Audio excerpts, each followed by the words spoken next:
Et de deux, le Salon international des éditrices indépendantes, 3 jours durant, propose aux lecteurs de s'intéresser de beaucoup plus près à l'édition au féminin. C'est la deuxième fois que nous rassemblons des éditrices indépendantes, une trentaine. Les éditrices sont très sensibles à l'esthétique de leurs ouvrages, aux thématiques de leurs ouvrages, souvent féministes ou simplement attentifs aux conditions des femmes, et aussi à la relation humaine avec leurs visiteurs, les lecteurs, les lectrices.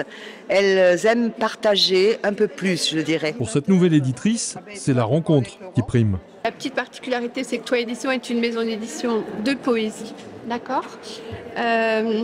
J'ai 1 an d'existence, 1 an et demi d'existence. J'ai publié 5 recueils de poésie aujourd'hui. Les auteurs,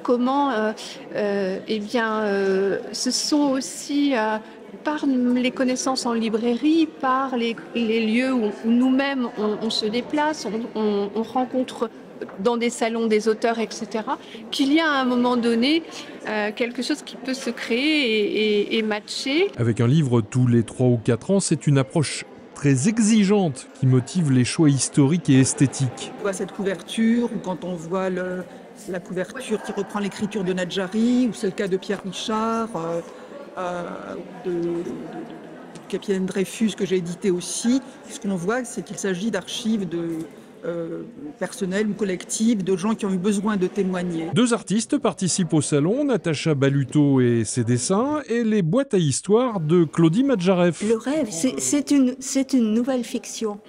C'est une nouvelle fiction qui m'appartient et qui dépasse le texte et l'univers de l'auteur. À voir jusqu'à dimanche au pavillon du Verdurier.